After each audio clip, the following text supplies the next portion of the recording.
I found the messages by accident. His other woman wrote, "When are you leaving her?" My boyfriend begged, "Please don't ruin us." I looked around the apartment I couldn't afford to leave and stayed. At first, I didn't touch the laptop. It was sitting open on the dining table while Steven was in the shower. Then the message popped up. "When are you leaving her?" I froze.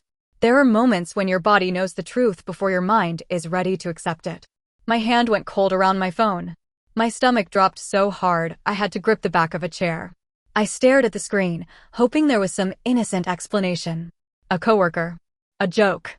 A message sent to the wrong person. Then another message appeared. I hate pretending we're just friends. I don't remember deciding to click it. I only remember standing there, leaning over his laptop, while 6 months of my life opened in front of me. Her name was Heather. There were messages, photos, weekend plans, inside jokes, and screenshots of restaurants he had told me were work dinners. He had been seeing her for half a year. Not once. Not during one bad night. Not some mistake he could hide behind. Half a year. And what hurt most wasn't only the affair. It was the way he talked about me. "She's too dependent. I'm trying to find the right time. I don't want to look like the bad guy. She'll fall apart if I leave too suddenly." I read those lines until they stopped looking like words. 5 years with him, and that was what I had become. A problem. A burden. A woman he wanted to leave carefully so he could still feel decent about himself. The shower turned off. I heard the curtain slide back. I closed the laptop halfway, then opened it again because I wanted him to see exactly what I had seen. I wanted no space for excuses. Steven walked out with wet hair and a towel around his waist. He smiled for half a second. Then he saw my face. His eyes dropped to the laptop. The color drained from him. "Rachel," he said. "Not, I'm sorry. Not, I messed up. Just my name, like a warning." I turned the screen toward him. "Who is she?" He stood there with his mouth slightly open, blinking like the room had shifted under his feet. "Who is she?" I asked again. He swallowed. "It's not what you think." I laughed, but there was no humor in it. "Then what is it?" He stepped closer. I stepped back. "Don't touch me." That was when he started crying. Not quiet crying. Not one guilty tear. He folded right in front of me, dropped to his knees beside the dining table, and reached for my hands. I pulled away. "Please," he said. "Please don't ruin us." I stared at him. Ruin us. He had built a second relationship behind my back for 6 months, but somehow I was the one holding the knife. "You already ruined us," I said. He shook his head fast. "No. I made a horrible mistake. I was selfish. I was stupid. But I love you, Rachel. I swear I do." "Do you love her?" "No." The answer came too quickly. I looked back at the laptop. "You made plans with her." "I know. You told her you were leaving me."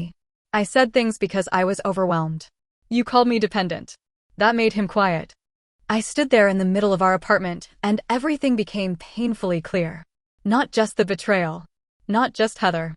Not just the way he had turned me into an inconvenience in his messages. I saw the rent notice on the counter.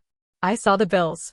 I saw my bank account in my head, with barely enough to cover 2 weeks of groceries if I had to start over. I saw the debt I had been slowly fixing. I saw the furniture we had chosen together but mostly couldn't take. I saw the bed I had slept in beside him while he messaged another woman from the bathroom. And then I saw the truth. I couldn't leave that night. Not safely. Not cleanly. Not without begging someone for a couch, borrowing money, and rebuilding my life from panic. Steven knew that too. Maybe he never said it out loud, but he knew. He knew I didn't have the kind of savings that let a woman storm out dramatically and never look back. He knew I had been trying to catch up financially for years. He knew I didn't have family nearby with an empty room waiting for me. That was the part that changed something inside me. Because his tears weren't just about losing me. They were about losing the life where he could betray me, cry hard enough, and still keep everything. "Tell me what to do," he said. "Anything. I'll do anything."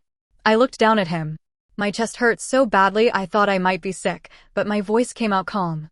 "If you want me to stay," I said, "then you need to prove it." He nodded immediately. "Yes. Anything. I can't heal while carrying half of everything. I can't sit here broken and still worry about rent, groceries, utilities, and your guilt at the same time." His face changed. Hope flickered through the panic. "What are you saying?" "I'm saying if you want a chance, you cover the apartment. You cover the bills. You cover the groceries. All of it. I need space to breathe." He nodded so fast it was almost pathetic. "Yes. Of course." Done. I should have been doing more anyway. I'll take care of it. I looked at him for a long moment. He thought he had just saved the relationship. He thought money was the proof I wanted. He thought if he paid enough, apologized enough, and acted sorry enough, I would eventually become the woman I was before I opened that laptop.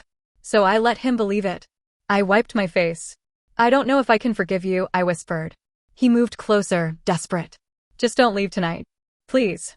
I looked around the apartment I couldn't afford to leave. And I stayed. That night, Stephen barely slept. He kept reaching toward me, then pulling his hand back when I didn't respond. I lay beside him with my eyes open, listening to him breathe. At 3:17 in the morning, I got up. I went into the bathroom, shut the door, sat on the edge of the tub, and opened a new savings account on my phone. Not connected to him. Not visible from any shared device. Not mentioned to anyone. I didn't name it anything dramatic. No revenge fund. No escape fund. Just savings. Then I did the math. First month's rent. Deposit. Moving costs. Basic furniture. A small cushion so I wouldn't have to run back if something went wrong. I needed around $11,000. 8 months if I was careful. 8 months of staying in the same apartment as the man who had betrayed me. 8 months of listening to apologies I didn't trust. 8 months of letting him think we were rebuilding something while I quietly built the door I would walk through. I looked at myself in the bathroom mirror. My eyes were swollen. My face looked gray. But for the first time all night, I didn't feel helpless. I felt awake. The next morning, Stephen made breakfast. He never made breakfast. He stood in the kitchen in a wrinkled shirt, scrambling eggs like we were in some sad commercial about second chances. His eyes were red. His hands kept shaking. Every few minutes, he looked over his shoulder to see if I was still there. Coffee? He asked. I nodded. He brought it to me carefully, like I might break if he moved too fast. I called Heather, he said. The name hit the room like a plate shattering. I looked down at my mug. And? I ended it. I didn't answer. I told her it was over, he said. I told her I love you. I told her I was wrong. Did you tell her you lied to both of us? His mouth tightened. Rachel. Did you? He looked away. I told her enough.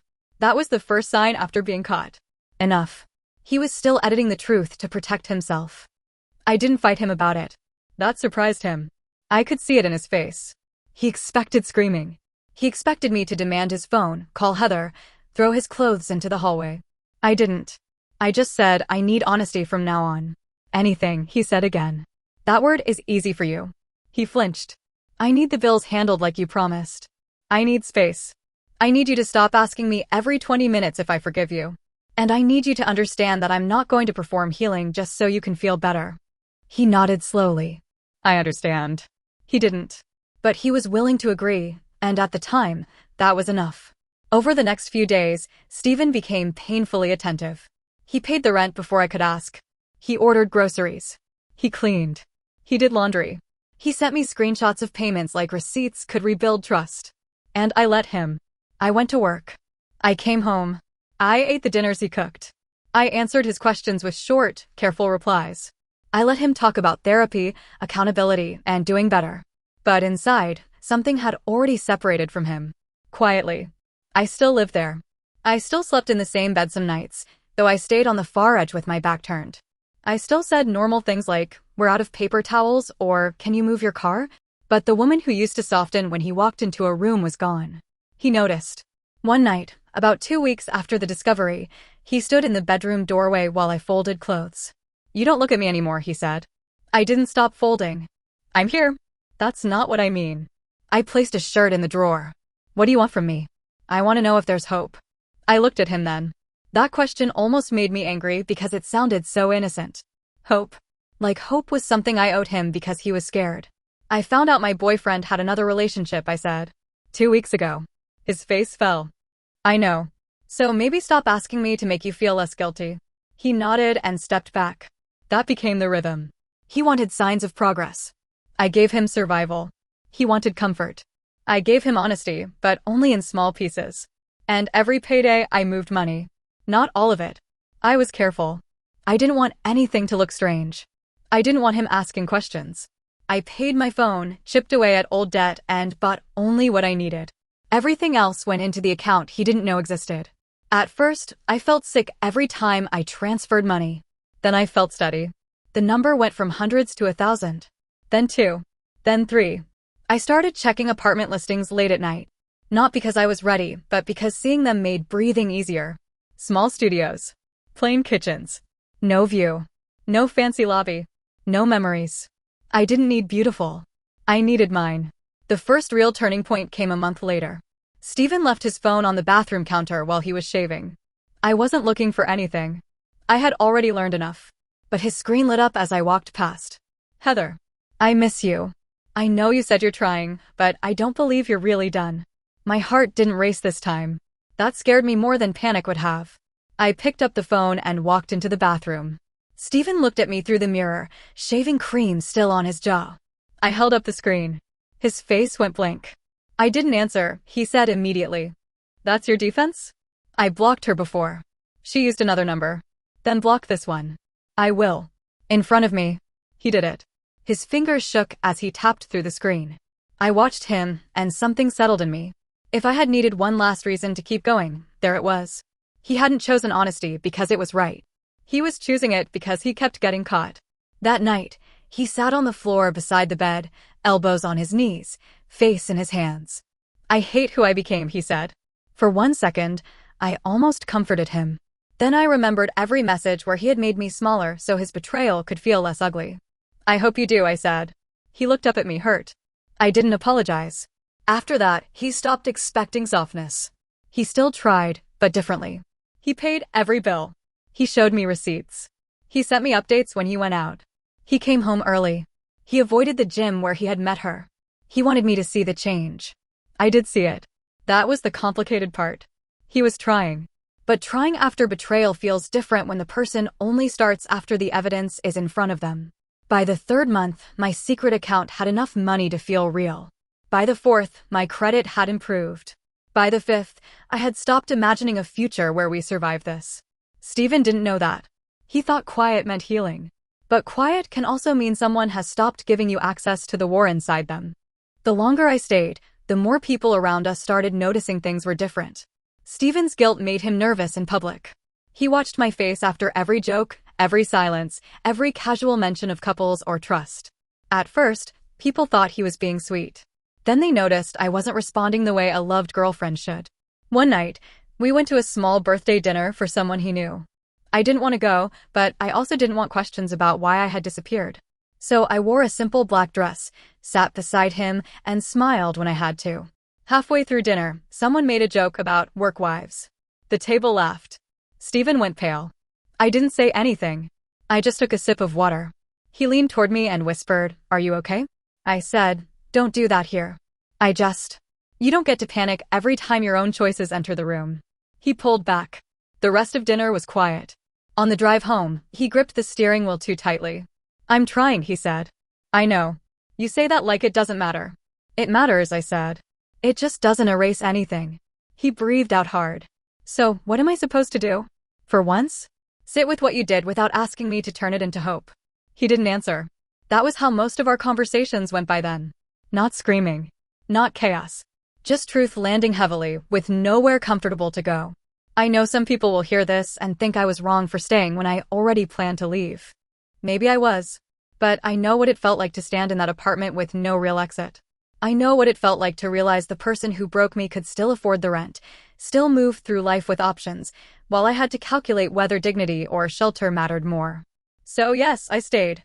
Not to fix us. To fix myself enough to leave. The 6th month was when Steven started believing we had made it through the worst. He brought home flowers one Friday evening. Yellow ones. My favorite, back when favorite things still felt safe to share with him. I was sitting on the couch with my laptop open, pretending to browse movies while actually looking at studio apartments. He held the flowers out like an offering. "I know this doesn't fix anything," he said. I took them because refusing would have started a conversation I didn't have energy for. "They're pretty." He smiled a little. "I thought maybe tomorrow we could go somewhere. Just us. No pressure." I closed my laptop halfway. "Where?" "Anywhere. Breakfast. A walk." "I don't know. I miss you." For 1 second, a dangerous part of me softened. Because I miss me too. I missed the woman who used to hear his key in the door and feel happy. I missed buying stupid snacks together after work. I missed making plans without wondering who else he was texting. But missing that woman didn't mean he deserved access to her again. I'm tired, I said. His smile faded. Okay. He put the flowers in water himself. I watched him from the couch and felt nothing clean. Not victory. Not forgiveness. Just distance. A few weeks later, I found the studio. It wasn't impressive. The kitchen was tiny. The bathroom had old tile. The closet door stuck when I pulled it open. The windows faced another building. But the afternoon light came in warm, and when I stood in the middle of that empty room, my chest loosened for the first time in months. The landlord asked if I wanted an application. I said yes so quickly she laughed. My hands shook when I filled it out. Not from fear. From possibility. I didn't tell Steven. I kept living the same careful routine. Work. Home. Quiet dinners. Short conversations. Separate laundry. Secret transfers. Apartment emails hidden behind a locked app. 2 weeks later, I got approved. I sat in my car outside a grocery store and cried so hard I had to cover my mouth. Not because I was sad. Because the door was real. When I signed the lease, I didn't feel dramatic or powerful. I felt exhausted. I had spent months walking a line so thin it cut through me. I had smiled when I wanted to scream. I had listened to apologies that came too late. I had let him pay for the life he thought we were rebuilding while I quietly prepared to leave it. And now the plan had an ending. Steven's work conference came at the perfect time. He mentioned it over dinner like it was nothing. I'll be gone 3 nights next month, he said. Just a conference. I can skip it if you don't want me away. 8 months earlier, that sentence would have made me anxious. I would have wondered who he was seeing, what hotel he was booking, what lie was hiding inside his calendar. This time, I almost laughed. No, I said. You should go. He studied my face. Are you sure? Yes. I don't want you thinking I'm using it as an excuse. I don't. That was true. For once, I didn't think he was leaving to betray me. I was waiting for him to leave so I could save myself. The week before the conference, I packed slowly. Not obvious boxes. Nothing he would notice. A few books into a tote bag. Important documents into a folder. Old keepsakes into the trunk of my car. Clothes he never paid attention to folded under blankets. I donated things I didn't need. I made lists. I scheduled movers for the morning after his flight. I changed passwords. I opened a new email. I made sure every account that mattered belonged only to me. Then, the night before he left, Steven stood in the bedroom doorway and watched me brush my hair. I think we're getting better, he said. My hand stopped mid-stroke. I looked at him through the mirror. He looked nervous, but hopeful.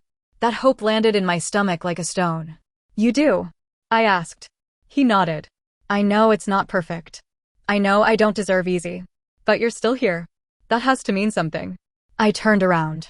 For a moment, I almost told him everything. I almost said, I'm still here because I had no choice. I'm still here because you broke my heart before I could afford to carry it anywhere else. I'm still here because every bill you paid became a brick in the road out. But if I told him, he would panic. He would cry. He would bargain. And I was done bargaining with the person who made me feel trapped in my own life. So I said, it means I'm still thinking. He accepted that. He even looked relieved. The next morning, he hugged me before leaving.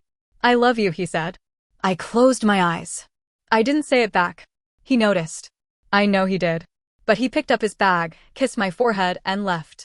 When the door clicked shut behind him, I stood there for a full minute. Then I locked it. And started moving. The movers arrived at 9.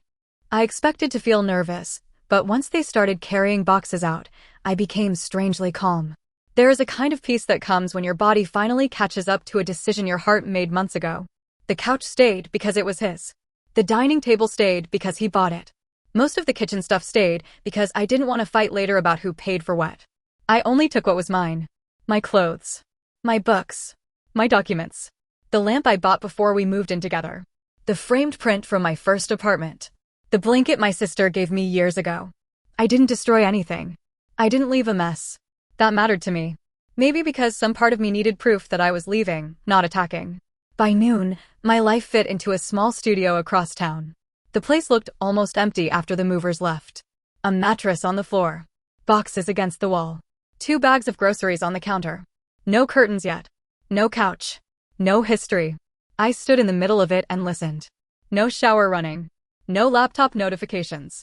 No footsteps that made my body tense. Just quiet. For a while, I didn't move. Then I sat on the mattress and cried. It wasn't graceful. It was the kind of crying that comes when you've been holding yourself together for so long your body doesn't know what to do with safety. I cried for the woman who found the messages. I cried for the woman who stayed. I cried for the woman who had to become careful before she could become free. Then I washed my face, drove back to the old apartment one last time, and left my keys on the kitchen counter. Beside them, I placed 3 things. A printed copy of the first message I saw. A simple list of the bills he had agreed to cover after being caught. And a short note. Not a long speech. Not a cruel goodbye. Just this. You asked me not to leave that night. I didn't. I stayed long enough to survive what you did. Now I'm done. I stood there for maybe 10 seconds after setting it down. That apartment had once felt like a future. We had chosen curtains there. Burned dinners there. Watched terrible shows there. Argued about laundry there. Built 5 years there.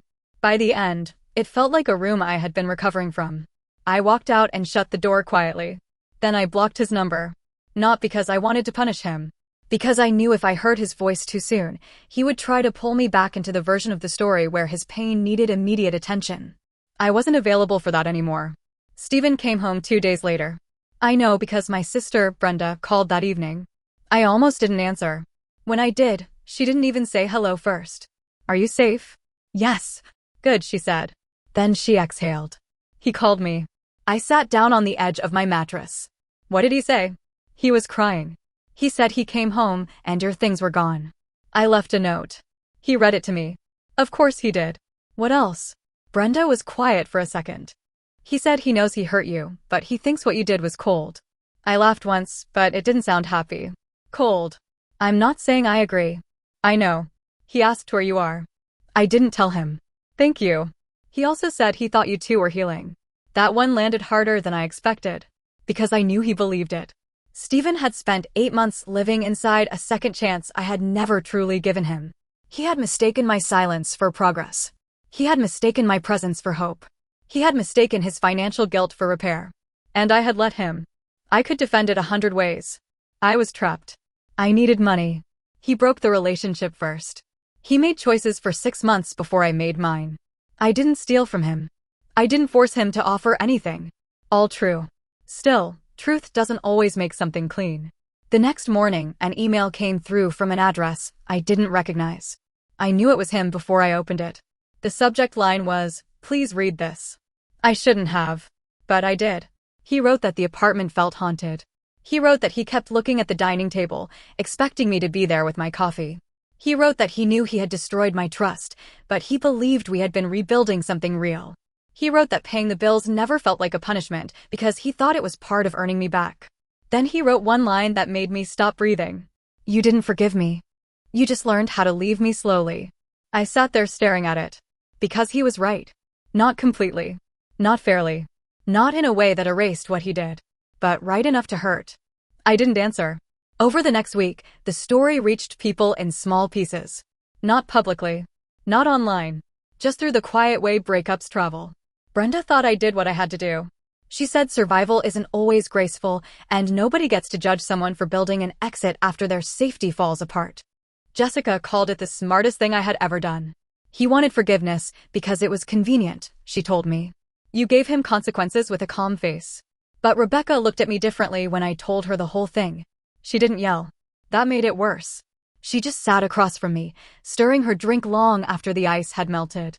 So for 8 months, she said slowly, you let him think he had a chance? I looked down. I let him think I was deciding. But you weren't. I was deciding how to leave. She nodded, but her face didn't soften. What he did was awful, she said. I'm not defending him. But pretending to rebuild with someone while secretly planning your exit changes you too. I wanted to argue. I wanted to tell her she didn't understand what it felt like to be stuck. I wanted to remind her that Stephen had lied for half a year. I wanted to say he didn't deserve a clean ending after giving me such a dirty betrayal. But the words stayed in my throat. Because a small part of me was afraid she was right. Not about him. About me. That night, I sat in my studio with a cheap lamp on the floor and a blanket around my shoulders. My boxes were still half unpacked.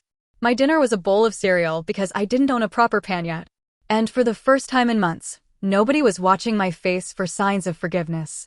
Nobody was asking if I was okay just so they could feel less guilty. Nobody was lying in the next room. Part of me felt free. I had my own key, my own lease, my own bank account, my own bed, even if it was just a mattress on the floor. I had left without begging. I had left without collapsing. I had left without giving Stephen one final chance to talk me out of choosing myself. That mattered. But there was something heavy under the relief. Freedom doesn't always arrive clean. Sometimes it comes with choices you can explain but not fully admire. Sometimes you save yourself and only afterward do you realize survival made you colder than you wanted to be. A few days later, Stephen sent one more email.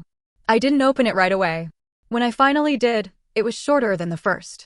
He said he was going to stop contacting me. He said he had started talking to someone. He said he wasn't asking me to come back. He said he hoped one day I would believe his regret was real, even if it came too late. Then, at the end, he wrote, I don't know if I hate you or if I finally understand why you had to go. I closed the email. I didn't cry that time. I just sat there in the quiet, looking at the boxes I still hadn't unpacked. People want endings to tell them who the villain is. They want one person clean and one person guilty. But real life isn't always that generous. Stephen betrayed me first. He lied for months. He made plans with another woman while I was building a future beside him. He only became desperate to fix us when he got caught. But I also stayed after my heart had already left.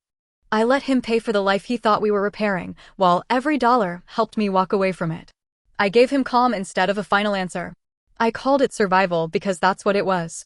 But maybe survival can still leave marks on the person who survives. I don't regret leaving. I don't regret saving the money. I don't regret choosing myself over the man who turned me into an inconvenience in his secret messages. But sometimes, late at night, I wonder if the moment I decided to stay was the moment I stopped being only the woman he betrayed and became someone else entirely. So now I'm asking, because I still don't know how to hold both truths at once.